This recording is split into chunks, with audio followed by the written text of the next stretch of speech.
یہاں سے فوجیں چلیں گی، سیاہ علم برآمد ہوں گے اور کوئی طاقت انہیں روک نہ سکے گی، ان کا منہ پھیر نہ سکے گی، یہاں تک کہ وہ ایلیا حضور کے زمانے میں یروشلم کا نام تھا، یہاں تک کہ ایلیا میں جا کر نصب ہو جائے گا۔ گویا کہ یہ جو ہمارے ہاتھ سے نکلا ہے قبضے سے، پہلے بھی عربوں کے ہاتھوں سے نکلا تھا بیت المقدس، یروشلم، عرب واپس نہیں لے سکے تھے۔ کرد خون صلاح الدین ایوبی اس نے واپس لیا، عربوں میں دم نہیں رہا تھا، عیاشیوں کی وجہ سے کھوکھلے ہو چکے تھے۔ میں تجھ کو بتاتا ہوں تقدیر امم کیا ہے، شمشیر و سنا اول، طاؤس و رباب آخر۔ یہی وجہ ہے کہ تقریباً 20 صدی کے بعد ان کی حکومت ختم۔ آشمارا حق بود گر خون بارک بر زمین، بر زوال ملک مستعصم امیر المومنی۔ یہ ہوا کہ نہیں ہوا؟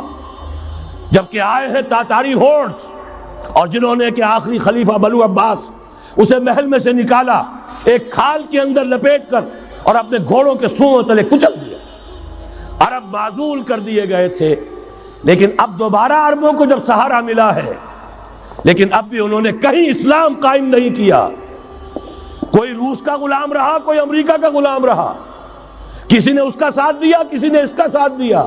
تہذیب ہے تو مغربی، تمدن ہے تو مغربی، وضع میں تم ہو نصارہ تو تمدن میں ہنود۔ یہ مسلمان ہیں جنہیں دیکھ کے شرمائے یہود۔ یہی معاملہ جب ان کا ہوا تو اب اللہ تعالیٰ کی طرف سے ان کے اوپر وہ عذاب کی بھٹی گرم ہونے والی ہے۔ لیکن اس کے بعد پھر یہاں سے جائیں گے وہ جو ان کی مدد کریں گے، اور یہ ایلیا کو واپس لینے والے یہ مشرق سے چلنے والے لشکر ہوں گے۔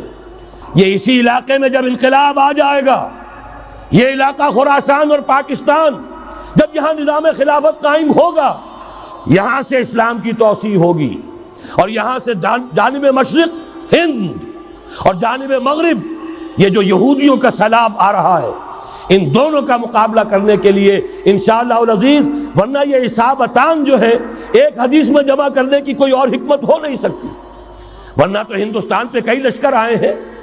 لیکن یہ کہ در حقیقت اسی وقت جبکہ عالم عرب میں وہ بھٹی دہکے گی، اسی وقت یہاں انقلاب آ چکا ہوگا۔ ایک طرف یہاں سے مدد کے لیے لشکر جائیں گے کہ جو مسلمان عرب جو ہیں ان کی مدد کریں گے، حضرت مہدی کے جھنڈے تلے لڑیں گے، حضرت مہدی کی حکومت کو مستحکم کریں گے، یؤتون للمہدی۔ دوسری طرف وہ ہندوستان کی طرف پیش قدمی کریں گے، اور یہیں سے جیسے اس وقت سیلاب نکلا تھا جزیرہ نما عرب سے، ایک داہنی طرف ایک بائیں طرف، ایران، افغانستان، ترکستان، ادھر مصر، لیبیا، الجزائر، مراکش، موریطانیہ، اسی طریقے سے انشاءاللہ اسی علاقے سے اس کا آغاز ہوگا اور بات آگے بڑھے گی۔ تو غرب اصل حاصل کیا ہے؟ یہ ہونا ہے، پچھلے آثار ثابت کر رہے ہیں کہ ہونا ہے، حضور کی احادیث بتا رہی ہیں کہ یہی سے ہونا ہے۔ ہوا صرف یہ ہے ہم بھٹک گئے، ہمیں اپنی منزل یاد نہ رہی۔ میں تو بہرحال ان لوگوں میں سے ہوں جنہوں نے نعرے لگائے تھے پاکستان کا مطلب کیا، لا الہ الا اللہ۔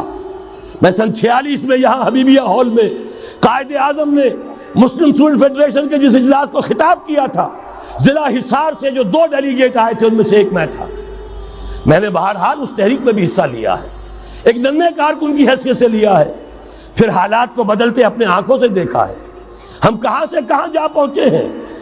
ضرورت صرف اس بات کی ہے کہ آج ہمارا حال یہ ہے، ہماری قیادت، ہماری سیاست ان لوگوں کے ہاتھ میں ہے کہ وہ فریب خوردہ شاہی کے پلاح و کرگسوں میں اسے کیا خبر کہ کیا ہے، تب وہ تابع جاویدانہ، ان کی تہذیب مغربی، ان کی ذہنیت مغربی، ان کی وضاقتہ مغربی، ان کا تمدن مغربی، ان کی سوچ مغربی، ان کے سارے اطوار مغربی۔